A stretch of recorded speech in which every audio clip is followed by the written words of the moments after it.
So, ayun, 5'10", tama, no? 5'10", 100 kilos, medyo chubby. Walang problema doon. Kilala nyo po ba si Sherwin ng Black Manila?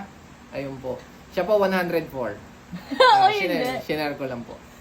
Hindi, 102 na lang si Sherwin. Nagpapapayat na po si Sherwin dahil sa dami ng mga pagsubok sa buhay na dumadating.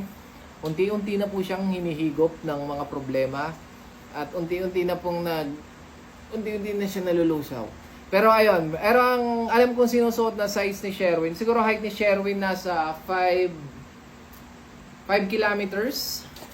Hindi 5'7" ba si Sherwin? 5'8". Eh mga 5'7" siguro.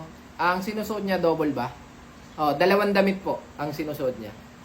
Hindi double XL, dalawang damit. Triple XL siya. Ay, triple ba? Triple XL po, mga kaibigan. Ayun. Pero tingin ko, 6'5" ka? Tama ba? Sabi niya kanina, 6'5" ba? Tapos 100 kilos.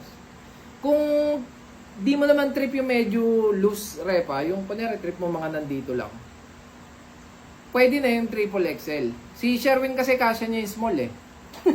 Pasok naman sa isang kamay niya. Ayun lang.